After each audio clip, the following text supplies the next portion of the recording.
I am going to get started just to be mindful of everybody's time. I know it's Friday morning, so everyone's probably just ready to get to the weekend now.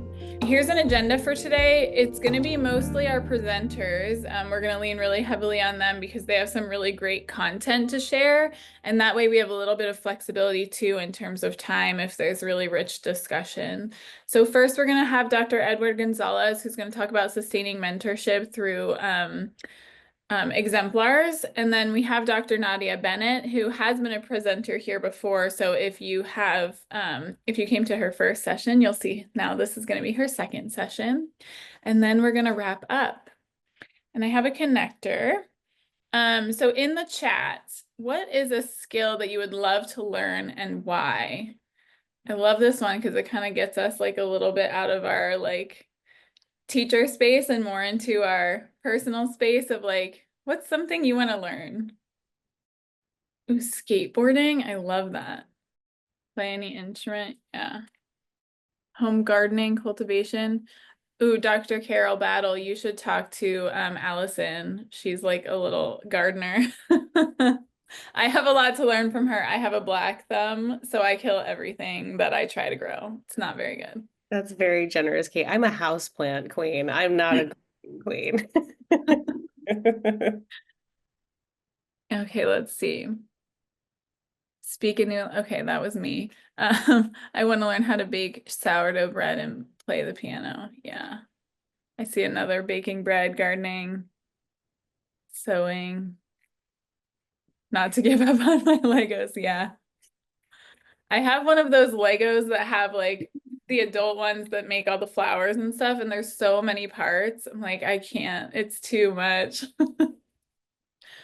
I kept a plant alive for over 2 years. Wow, good job, Dr. Gonzalez. Oh, look at it. There it is. That's beautiful.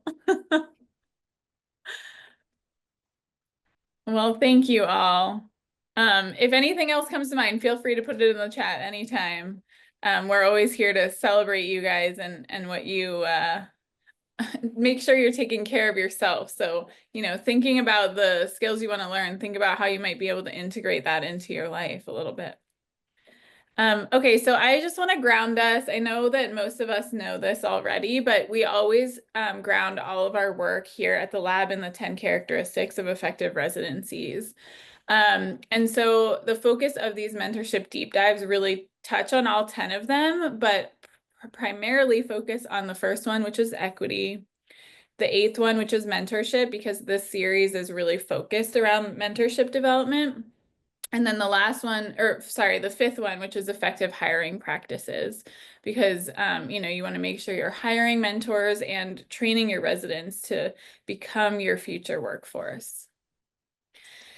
And in case this is your first time joining us, this is our 3rd session. If you want to go back and watch the first 2, they are on our YouTube page, and this one will also be recorded and put onto the YouTube page, so you can always go back and look at it again. We have one more session coming up at the end of April, which is about a week before actually, I think it is the week of the annual symposium. So it'll be a big week for residencies. So I'm going to introduce and pass it on to our first presenter, Dr. Edward Gonzalez. Dr. Gonzalez is an educational leader specializing in teacher education, technology, and professional development. As a county level director, he enhances teaching through accessible resources. His accolades include Teacher of the Year and multiple fellowships. Dr. Gonzalez is also a faculty member, teaching credential, and master's level courses. And please join me in welcoming Dr. Gonzalez. All right, awesome. Thank you.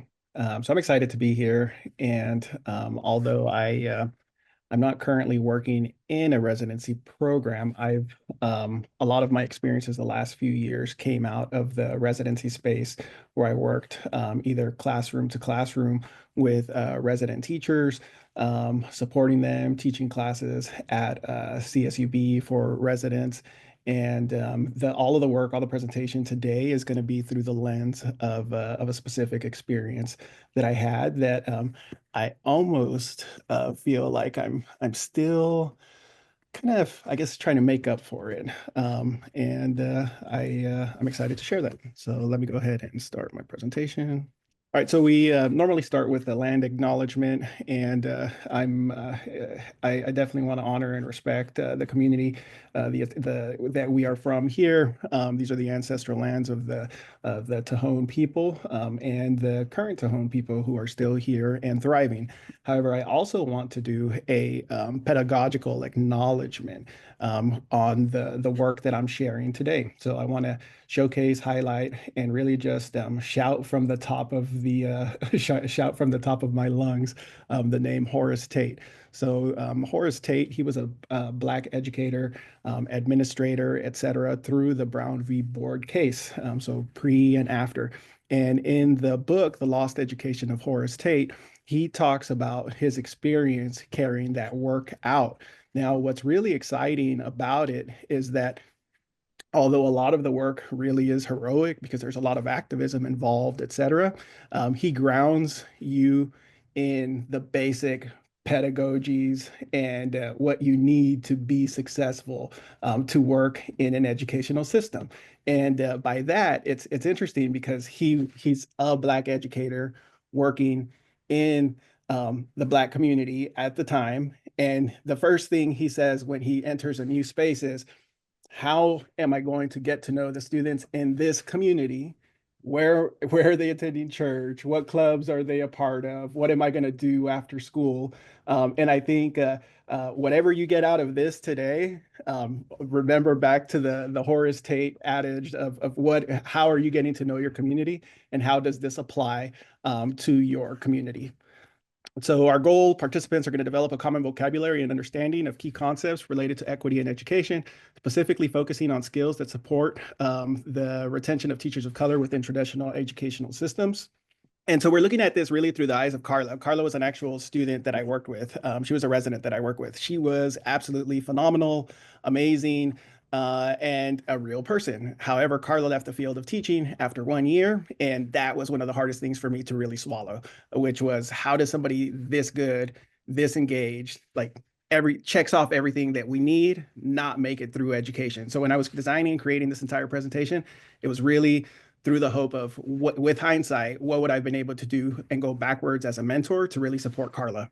We're going to be going through kind of a common language on what it would have taken to be able to support our Carla. There's some vignettes that we're going to work through, and then what this looks like moving forward. So at the top of every slide, you're going to see a Carla up here, and that's just to remind you that this is who we're trying to support here, our Carla or our Carlos. So this first video I'm going to show you comes from Dr. Tyrone Howard, and he's the equity who's who at the top of the list. And he's going to be talking, or he's going to be getting a question from a former LAUSD Board of Education member.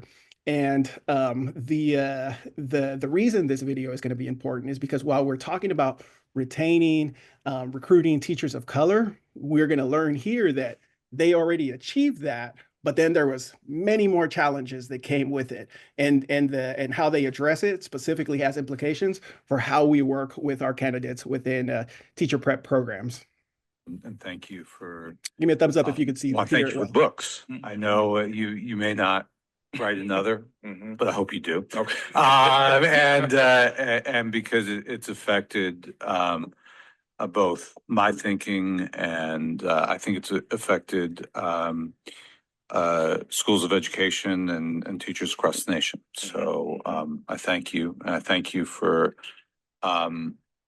being part of the changes that we're trying to make in this district. Your comments about race, and particularly one comment when you reminded us that it's not only white teachers. I was reminded, and I know this is going to make some folks uncomfortable when I say this. Lawson Bush was my professor at Cal State. And he said something to me once that stopped me and just stopped me cold. And he said, you know, a school can be 98% Latino or African American with 85% or 90% of the teachers Latino or African American, and still be a white supremacist school. Absolutely. I agree. And it just stopped me and totally reset my thinking. And I think it reminds us how deep and intentional deficit mindset is and how pervasive it is. And many of us, not just myself, have been talking about this and trying to use whatever microphone that we have, whatever opportunity, both in individual conversations and school-wide conversations and in larger conversations. I still don't think we've crossed the threshold. And so I appreciate the work at Cleveland. I appreciate work that I know is going on individual campuses across this district. But if you were to suggest something to us, because we don't legislate hearts and minds. That's right. But we do set direction. And I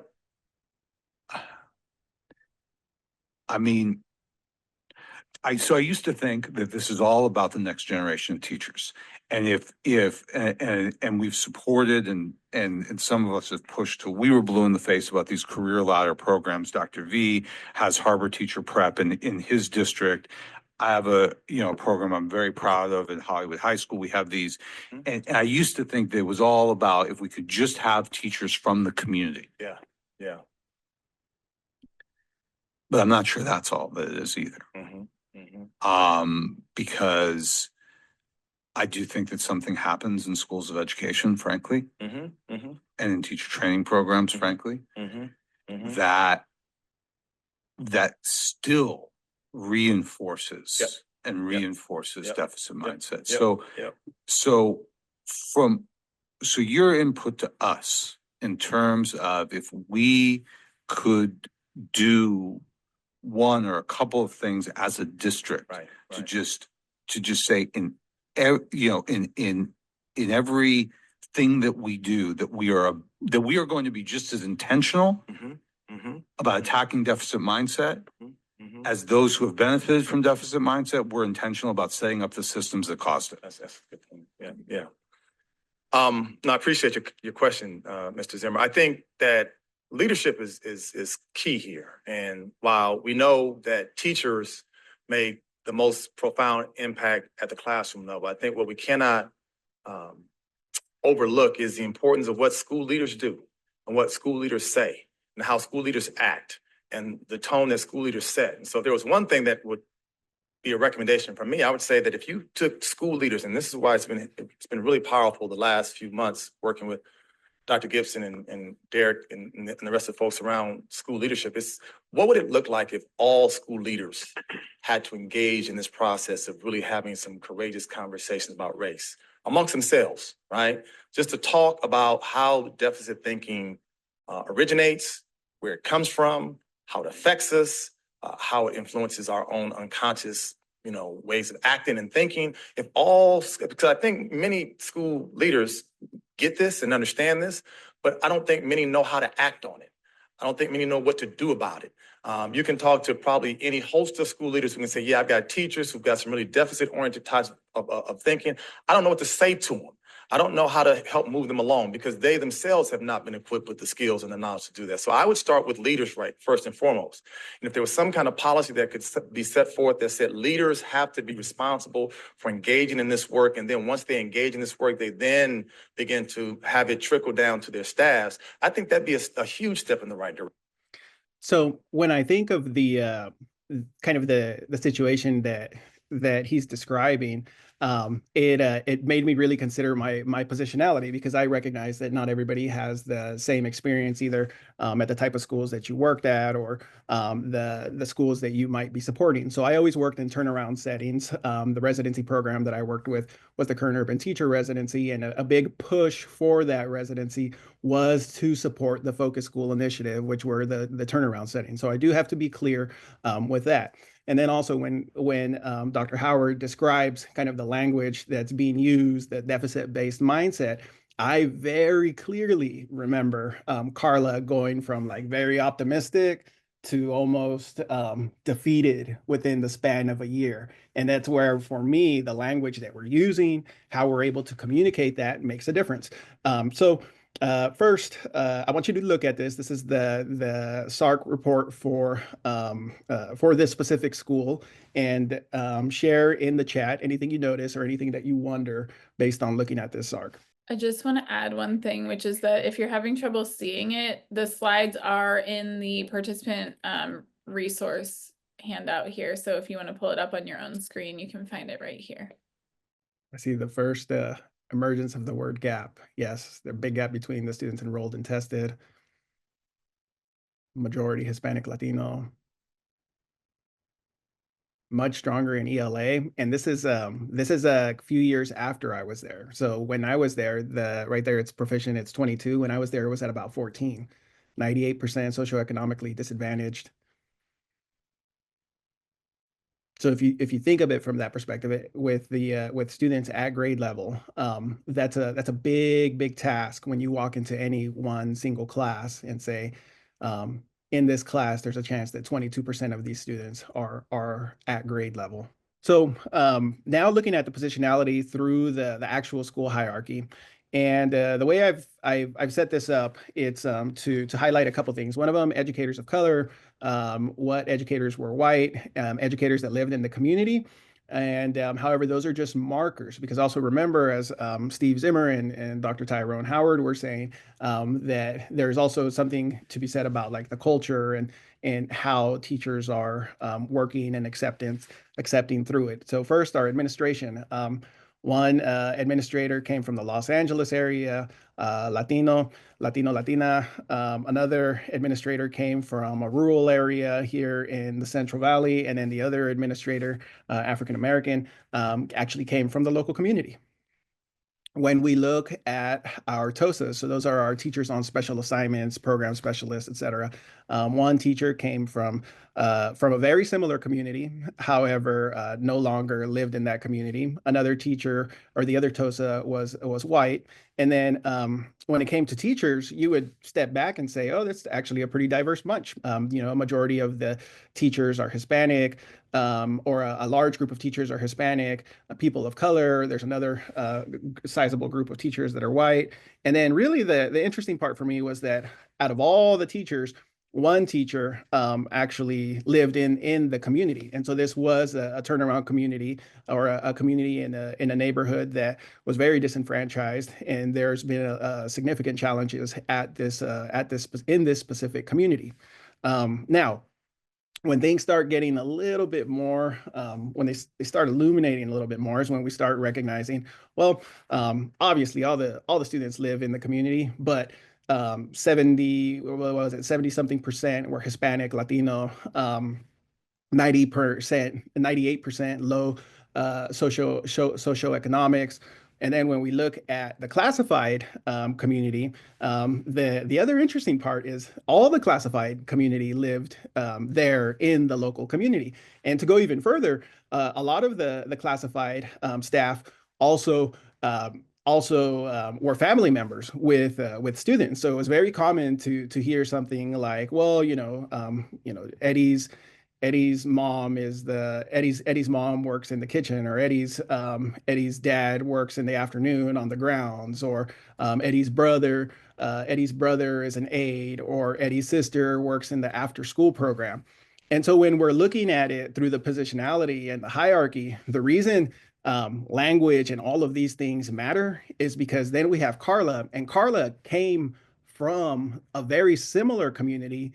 And at that time, she lived in that specific community because she actually didn't have a car, and she rode her bike to work. So she was seeing all these kids regularly. And when we look at the profile of Carla, Carla was our resident teacher. She was a seventh grade. This is a seventh grade teacher at a turnaround school. She's incredibly creative, dynamic, understood the content really well, immediately implements coursework and professional learning, lives in the community, rides her bike, sees all the kids on her way to the school.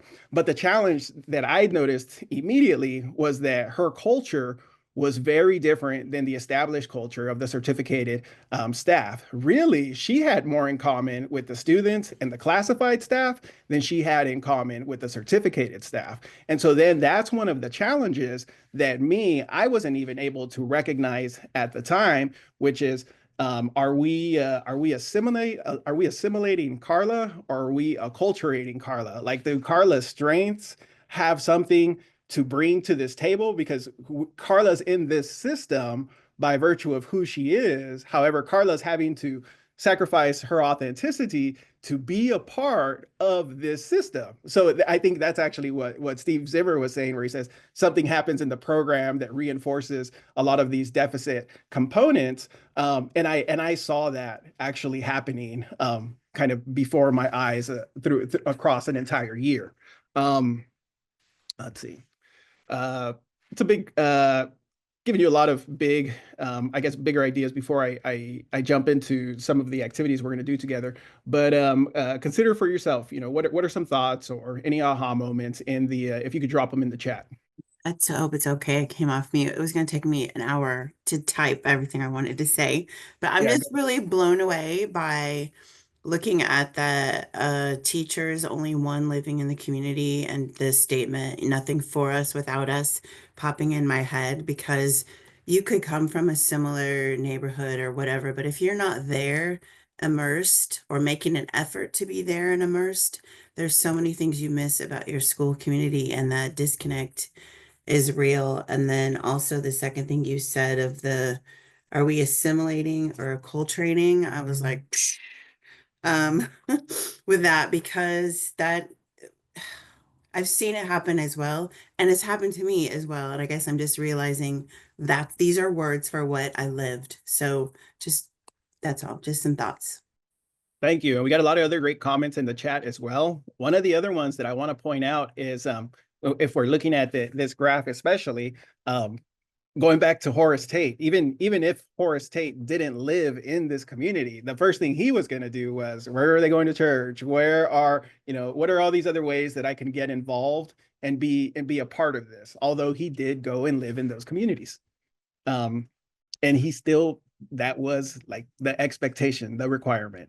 So now jumping into the next component.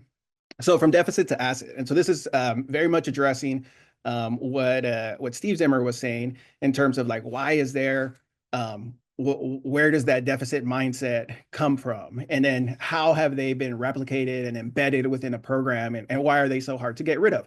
So these are real comments that I would hear and Carla would hear on the campus. So the kids in this class just don't listen. This community doesn't value learning or put an emphasis on education. And so when I would hear that, or when Carla would hear that, like, well, how do you respond to that? Well, the easiest way is to turn it around and say, well, can we engage the students by providing access to more relevant material that is authentic to their experiences? That student has issues. He just can't sit down and listen. Right? It's another student problem. And then how would I have coached Carla to come back at that? Well, I mean, can we nurture play in this lesson? Can we develop awareness in self and others in this lesson? Is that an approach that we can take?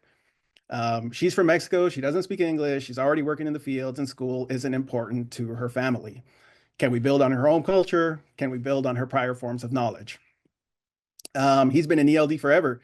He's too far behind to be reading novels on grade level. As long as he's quiet, it is okay. That's all we need. As long as we have him quiet, that's perfect.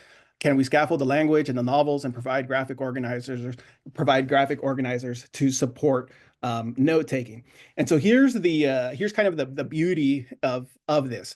None of what I have on the right-hand side, I invented. All of that comes from established content that we are supposed to be using within our preparation programs, specifically through UDL and ELD. And that's what I'm going to be showcasing and highlighting in a few slides here. But especially for making this presentation, I started really thinking, like, if there was a mentor equity checklist, and then after talking with Kate, like, what would be on there? Like, what would I have had to have like known, or how? Because because all of the mentors, we were all recruited, or we were recruiting mentors based off of their chops in the classroom. Like, they're a good teacher, like we need them to mentor. But that doesn't like prepare you for mentoring somebody in of itself. So for me, it was, well, the cultural proficiency in the local context of knowledge, right? That's the Horace Tate thing. That's also what they're supposed to be doing in the TPEs. Like, they have to understand like the community that they're embedded in. Asset-based understanding of student abilities, academic proficiency levels. Like, that's all elementary. Classroom dynamics and culture. I mean, that's basically the classroom management components.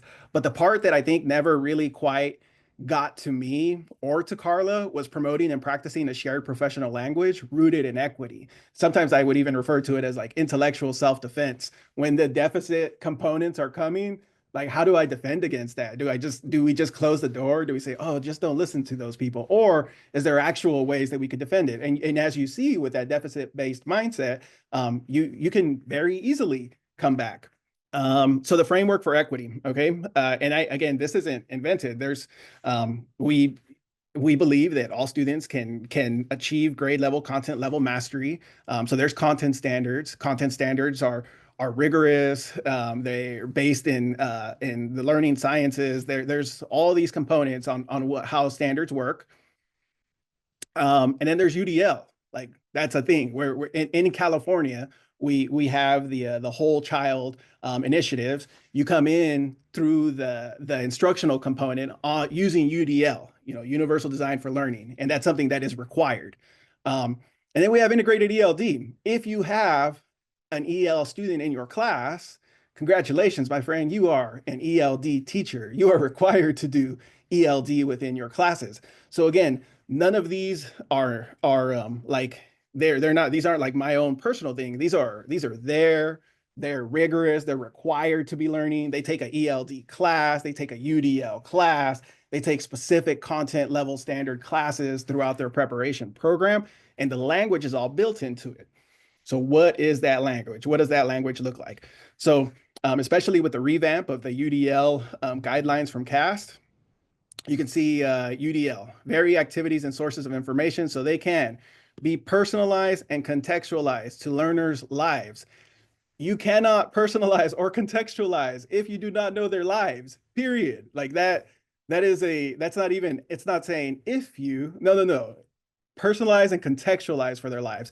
Culturally relevant and sustaining. So it's not like one day a year, one day a week, 1 month. No, it's there and it continues.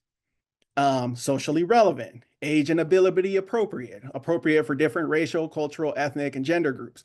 Design activities so that learning outcomes are authentic, communicated to real audiences, and reflect a purpose that is clear to the participants.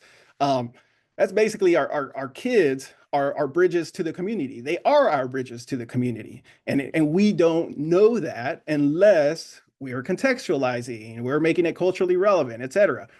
Creating an accepting and supportive learning culture by exploring how educator and learner biases can impact the learning environment. Nurturing a culture where mistakes are a part of the learning process. Nobody's perfect. Like, that's beautiful. I love that. Now we go into the ELD. The ELD one, it almost makes me cry. Develop an understanding of how language is complex, dynamic, and a social resource for making meaning. Like, how they speak is a resource. It doesn't say it's a deficit. It is their strength.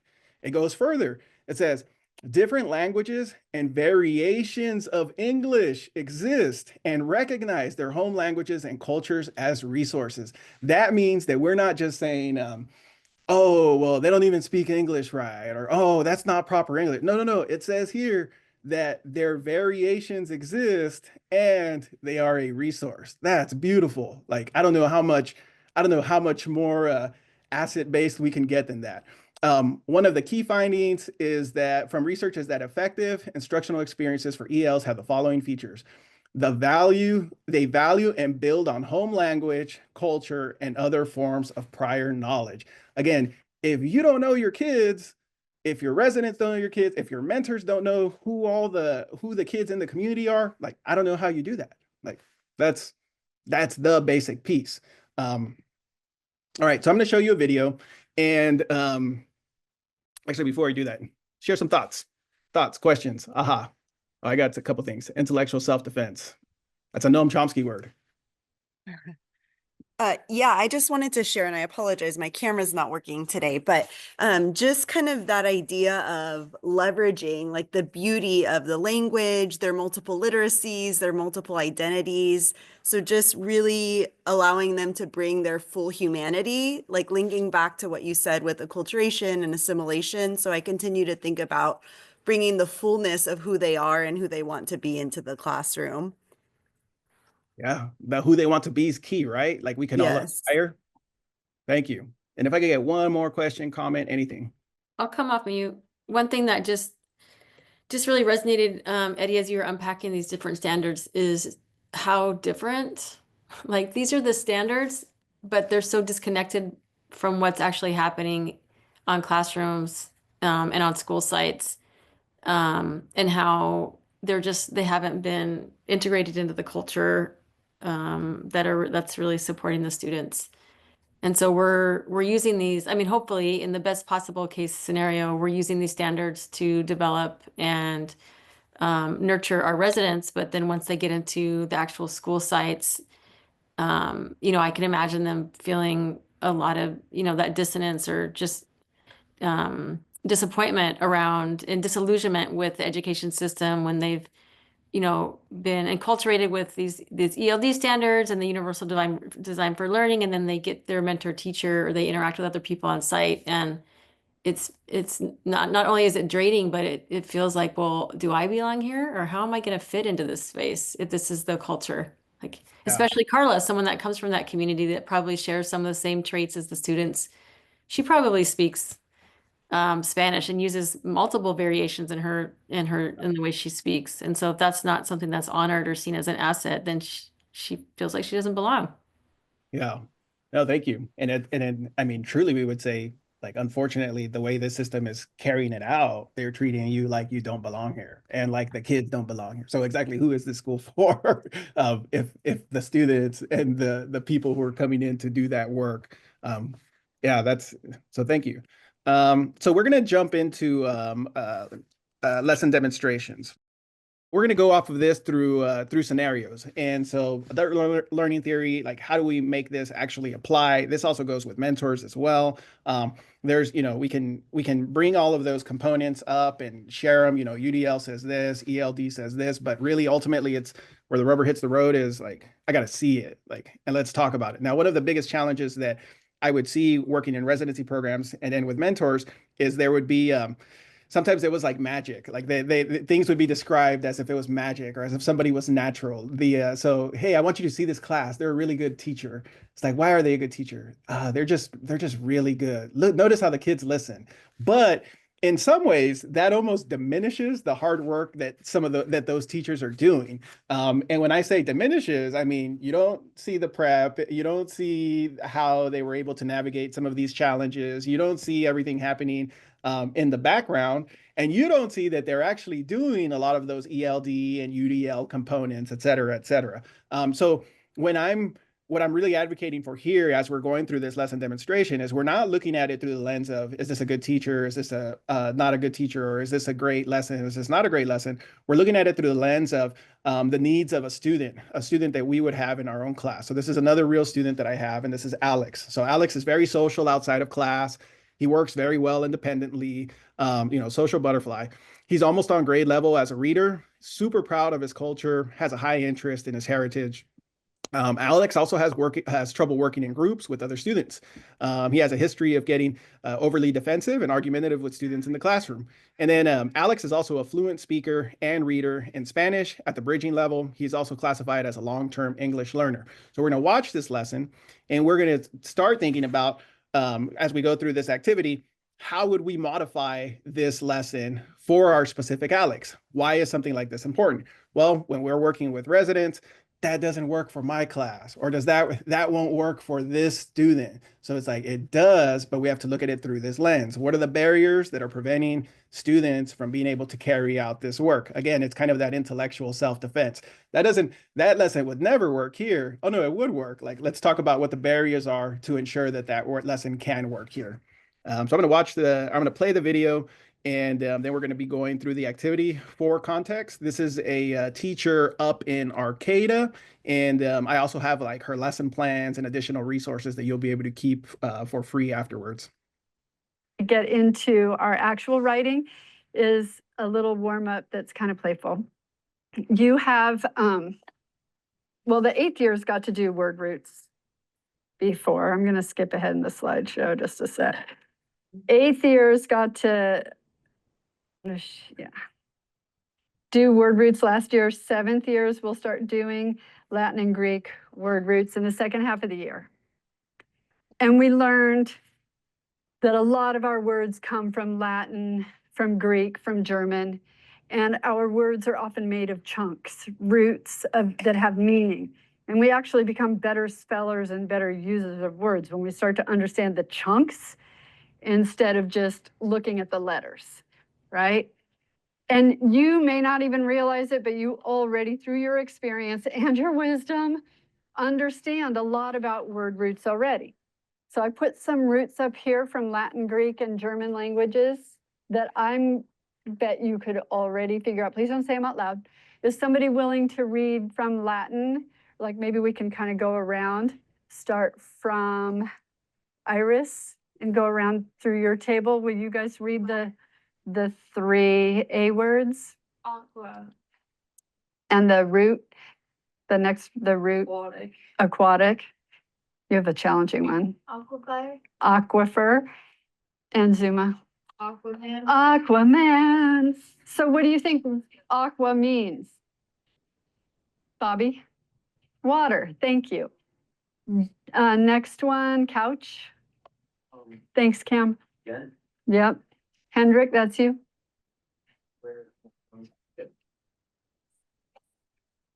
Where Cam was at dent. Now we're here. Louis. Dental. And back table, Joey, can you see this word from there? Yep, thank you. What do you think dent means? Especially somebody who's been quiet. Mina, Zena, May. Teeth. Teeth. Thank you. She says with a big racy smile. Benny. Beneficial, benefactor, benediction. What do you think Benny might mean?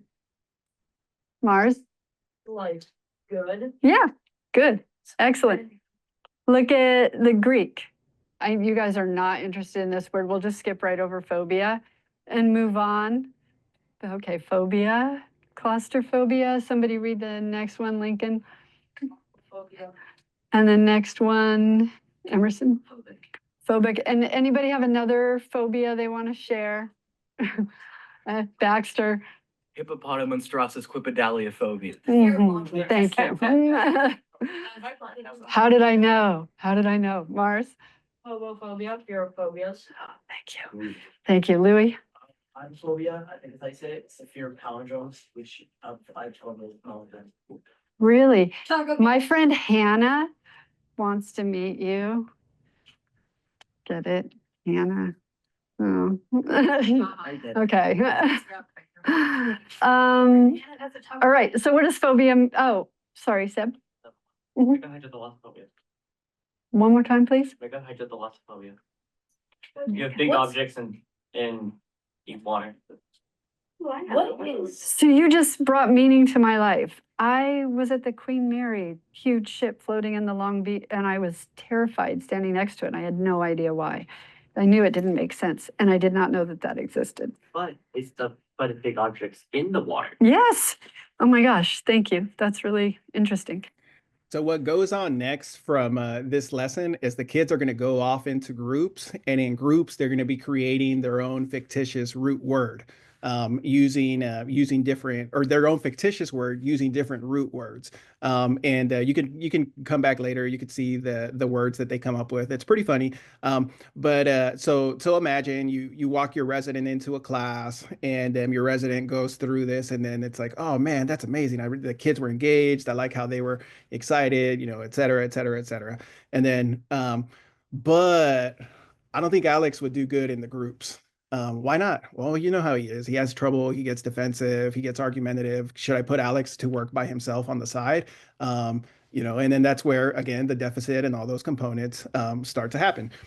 We look at this from the lens of UDL. Well, first, let's look again at Alex.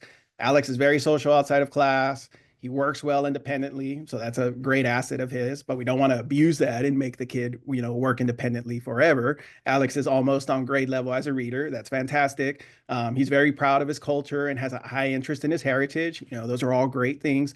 Alex has trouble working in groups. Okay, so that's one barrier that we can see. He has a history of getting overly defensive and argumentative with students in the classroom. Could it just be the middle school thing? Could be. I mean, it happens. I've seen that. So what's the lesson topic? So what's pretty cool about her lesson is the entire thing gets into this word called Gemeinschaft. It's a word that means community feeling in German, but it doesn't exist in English. And so eventually they start learning about the word Gemeinschaft, talking about like, if in English we don't have the word Gemeinschaft, does that mean that we don't care about our community? Like, why does this language have a language that describes community feeling and why don't we? So the kids go on, create their own words, and they share it out with the class. So if I'm looking at this through the lens of Alex, I can use UDL. What is Alex having trouble with? Is Alex having trouble with engagement? Is he having trouble with representation? Is he having trouble with action and expression? It's not just enough for us to say, oh, he's a bad kid or he's a bad student. Like that's the deficit mindset. Alex just can't do this lesson. Like, no. What is he having trouble with? Engagement, representation, action, and expression. Thank you. And then right off the bat in the chat, he's having trouble with engagement. Okay. So what I'm asking first then is, what are the barriers? So let's name what some of these barriers are potentially for Alex to be successful before we start calling out specific areas such as we have in the chat now for engagement. So anybody call it out, unmute yourself. What are some of the challenges or the barriers that he is facing? Because barriers can be removed. I'll hop in. It seems like one of the barriers that he's experiencing is just not really wanting to work in groups. It feels like he'd rather work independently. Yeah, no, that's the big one. So he thrives independently. And so then when we look at it, because you also put here in the chat that it's engagement, you can click on this link and it'll take you to the CAST website if you need it larger. So I'll put it in the chat for you real quick. But what within the engagement bucket would potentially support him? Is it optimizing choice and autonomy? Will that help him with the group? Is it optimizing relevance, value, and authenticity? Will that help him work in groups? Nurturing joy and play, going down to sustaining effort and persistence, clarify the meaning and the purpose of goals. Will that help him? Offer action-oriented feedback, going down to emotional capacity, developing awareness of self and others, promoting individual and collective reflection. So what you're going to be doing right now is in breakout rooms, I'm going to be giving you 5 minutes. You're going to select any of the UDL strategies. You're all going to be putting it here on this same slide. You're going to select one of the specific strategies. So those are the ones that have the 1.3, 2.1, et cetera, et cetera. And then I want you to tell me, like, what does that look like in the classroom? Because it's one thing to say, clarify vocabulary, symbols, et cetera. But in the classroom, what does that translate to? Well, it translates to a word bank for new academic vocabulary. So if we wanted our Alex, who has some trouble working with students, to be successful in creating his own root word with a group, what UDL strategy would we use? Or what UDL strategy will we select? And then what will that look like in the classroom? So I'm going to give you 5 minutes to do that. And I would like for you to ask me any questions. All right, everybody, welcome back. So I just walked Carla over to a class. I'm like, hey, check this out. Great lesson by Cherie. I think you would really benefit from seeing the way she sets up her lesson. Check it out. Awesome. All right, let's go ahead and head out. The kids are going to start doing they're going to start working in groups to create their words. And then that's where Carla drops the bomb on me. She says, my class, they won't work well in groups. Okay, Carla, let's unpack that. Why won't they work well in groups? Honestly, it's mostly Alex. Alex, he has trouble in groups. So what do I pull out of my UDL strategies? And what does that look like in the classroom? If you've got it now, go ahead and drop that in the chat and we'll go ahead and start filling this this slide out. Don't be shy. I'll type it in there too. What specific UDL strategy could I use for my Alex? That'll be any of these here. Offering choice for the student. There we go. Boom, engagement group norms. Here they come. Optimize choice and autonomy. Using words with Spanish language roots. That's the one that I thought immediately. And the reason I thought that one, the Spanish language, was obviously because he says he's really proud of his culture and he's proud of his heritage, right? So like, why not? Foster belonging and community, 8.4. And so in the land of where I was, the potential turnaround school scenario, my intellectual self-defense, when it comes up, my students can't work in groups, or that student can't work in groups, he doesn't take it serious, I can say, it sounds like there's some challenges with engagement. Like, is it when do these challenges happen? Well, it happens when they're working with groups. Oh, okay, so can we establish group norms? It sounds like there's some challenges with engagement. Can we optimize choice and autonomy? Does every student really need to do everything at the exact same time, or could some of these things be self-guided and self-paced? It sounds like there's some problems with engagement. Do you want to try using Spanish language roots? Like, they're everywhere. We're using them left and right. One that I used with students when I did this exact activity teaching high school. I used the Nahuatl root words. So those are the words coming out of Mesoamerica: tomato, avocado, chocolate. And like, once you started doing that, they perked up super quick. So it's not to say they shouldn't learn Gemeinschaftlich. It's to say that maybe we can use other words that don't exist within our language. Another one that's really beautiful is called, and it's from a native language in Mexico, is apapachar. And that means to hug with the soul. So imagine you bring that one up, like, wait, to hug with the soul? We don't have that in English. Like, how do we not have it? Now here's another word, Gemeinschaftlich, that we don't have in English, which means community feeling. So these are the UDL strategies that are here. And then what do they look like in the classroom? You know, we can glean from there. But here's the big, like, one of my big takeaways. I'll hear a lot, well, do I really need to do ELD? I already did UDL. Like, aren't they the kind of the same? Don't they meet the same needs? And the reality is no, they don't. So when I'm very clearly sharing that Alex has trouble working in groups, he has trouble being able to navigate that's the barrier that I need to remove for him to be in the classroom. Okay. However, now Alex is thriving. Okay. I got him where he's interested, he's engaged, et cetera, et cetera. But I also mentioned that Alex is a long-term English learner.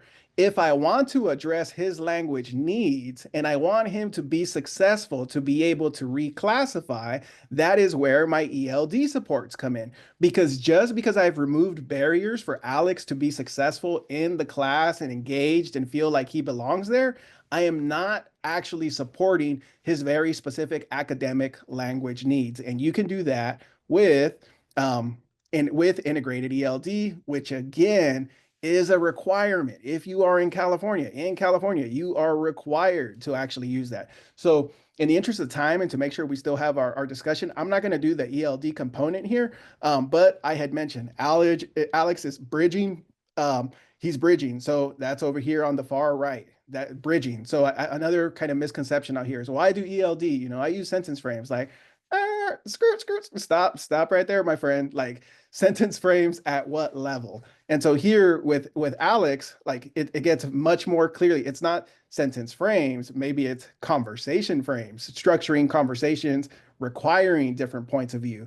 It could be, let me see. So if Alex is listening and he's speaking, it could be confirming his prior knowledge of content topics, extending his content vocabulary with multiple examples and non-examples, modeling the academic language and the vocabulary, structuring conversations, requiring the use of academic language, requiring full sentence responses by asking open-ended questions, requiring oral reporting for summarizing group work. So those are all things that once Alex is there, he's engaged, he's activated, and he's learning. Those are the things that you need to do for him to really, like, take off with his academic English proficiency and his academic language.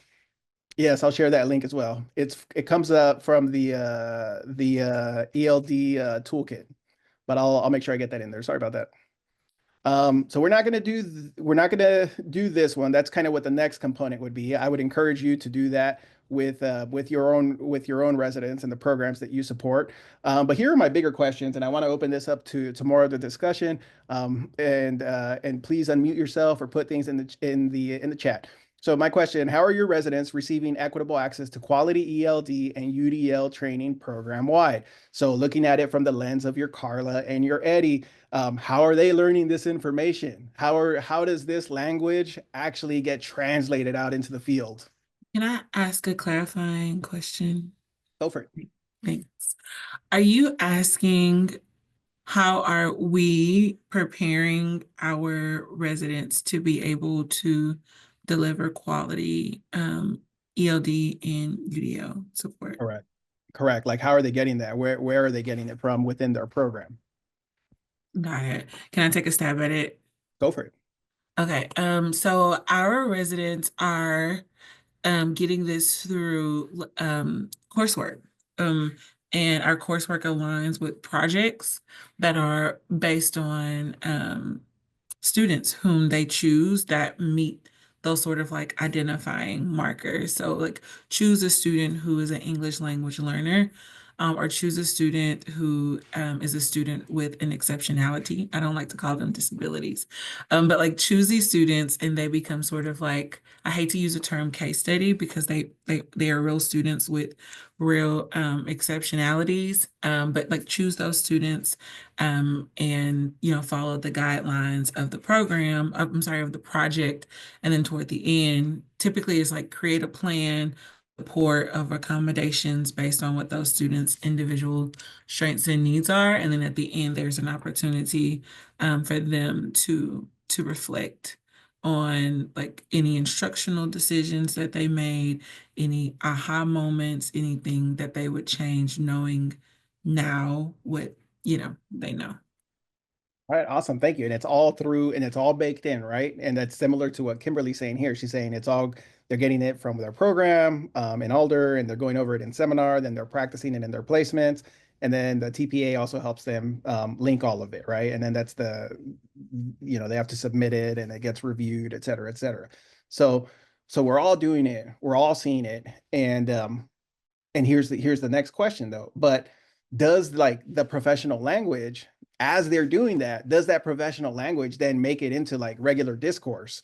Or is the language sequestered in courses and in coursework? So are we using that language then out there? And I would say that for me, unfortunately, when I was going through the program, that's coursework talk, and then out here it's teacher talk. When I realized now I realize like that language, that very intentional language, which is what Tyrone Howard says, like that's how we confront those injustices. That language never made it, and I didn't realize personally it was a tool. So, is how does it do it for you, or if your program does do it? How do you expand that language into your regular discourse? How does it not just become sequestered in courses and coursework? Can I offer some thoughts on the conversation? Thanks, Eddie, for kind of unpacking this concept and just giving us the time to process it. When I'm thinking about reflecting on your question, I feel like there's a lot of things that play here. And I think it really goes back for me to the whole topic of these sessions, right? The mentor. And because we're inviting our resident candidates into the mentor space, there's inherently like a power dynamic. And so for me, when I'm thinking about how can we really make sure that we're prioritizing the language and integrating some of these strategies and really, showcasing UDL and ELD, because the language, like you said, is already there. Like the standards are already there. And so for me, it really does start with the mentors and focusing on them in addition to the students and resident candidates. I don't know if that's helpful, but that's just what immediately came to mind for me. It is for me. It is for me. That helps because when I listen to the Tyrone Howard one, he says leadership. And who is leadership? Leadership is mentors. And he's saying Zimmer said, if we're not intentionally going out there and undoing it, like with the same force that it was done, we're not moving anywhere. Yeah, and I think for resident candidates, like they, depending on wherever they're placed at, the mentor teacher, they're going to do whatever the mentor teacher does. Like if the mentor teacher poo-hoos ELD and UDL, then, that's where that dissonance comes in and they're like, okay, what about me and how does this work? And, um, so yeah, I do think it does start with leadership as well. Yeah, I've been thinking a lot about, and as we have our partnership conversations, we've been talking a lot about placement. That strategic intentional placement, thinking about and reflecting. So we've been running a year. And so we've been thinking a lot about just like that component. So not just a strong educator, but the depth of coaching and mentoring and that willingness to have those reflective conversations about their own practice as mentor teachers as well. And so as we meet for our like professional learning with the residents, with mentor teachers, like how is that an ongoing process? And how are these, structured so that we can connect those dots and it's not just the coursework lives in that ivory tower, but it's theory to practice, reflecting. And so for us, we are trying with our courses, right, to strengthen that. Okay, if we have a methods course, if we have a curriculum course, if we have a language literacy courses that are sequenced together, how do we continue to bring back those reflective conversations? And then how do we, from the beginning, though, really think about intentionality with mentor teacher so that they are seeing it in the field and they're surrounded, by that language and that professional learning and building those dispositions to really think deeply. Yeah, so I don't know, that's what I've been thinking in light of like the mentor teacher and just their willingness to coach, but also be coached, like leaning into that ongoing process of learning and teaching. Yeah. All right, awesome. Thank you. So I'm going to go ahead and wrap it up. Or go ahead. I'm sorry. I just want to say that this actually made me think of like the beginning of your presentation where you kind of gave us the context of Carla and where she sits in the community. And it made me think too that like programs should like because we have a lot of the grants that are given to residency programs in California are to diversify the workforce. So I would suspect that many residents fall into like Carla's category. I think that another thing programs could potentially do to make sure this is in the regular discourse is just model it all the time, recognizing that your residents also are these people. And some of the jargon that's happening in, educator preparation sometimes needs some of the scaffolding and support for like residents to be able to understand what you're talking about. And so it's like I feel like it's an all-encompassing thing where it's like you need to teach your residents how to do it for their students, but you can also teach them how to do it for their students by doing it for them and by doing it for the mentors. And so I just wanted to make that connection too. No, yeah, there's a lot, right? And that's where there's not just one answer. And but what does it come back to? What do you have control of? You have control over ourselves. And from what we see, we can do more work. So the last thing I'm going to share with you, we have a great bank of lesson demonstrations on the California Educators Together website. These are teachers that we've worked with across the state. All their lessons have integrated ELD, UDL. I have more lessons than these. These are the only ones that I put up so far, but we've got an entire hour of a TK teacher doing her work, a second grade dual language teacher doing their work, third grade ELA, seventh grade ELA, seventh grade science. We're also going to throw a math one up here pretty soon, and a few high school CTE ones. So if you wanted to carry out this similar type of activity within your own, with your own students, with your own community, like you can put that up. And then the lesson plans themselves all have like integrated ELD, they all have UDL, they have all the free resources there for you to even unpack that within the program. And then some of them, we take it a little bit further. We also have podcast episodes with either teachers from that program or those specific teachers, because part of it, I think, is also the idea for teachers, especially resident teachers in the settings that I worked with, for them to recognize that like there are other Ferraris, like, because these teachers are Ferraris. That's how I see resident teachers. And there are other Ferraris driving around out there too, my friend. You just haven't seen them yet. So that's my time. I really appreciate it. I do updates with our program monthly. Would you guys humor me? Could I do a selfie with you all? Is that okay? Is that doable? So if you come off the cam, I would love it, but don't feel pressure to do so. All right, on 3, 1, 2, 3. All right, I really appreciate it. So thank you all. Thank you, Dr. Gonzalez.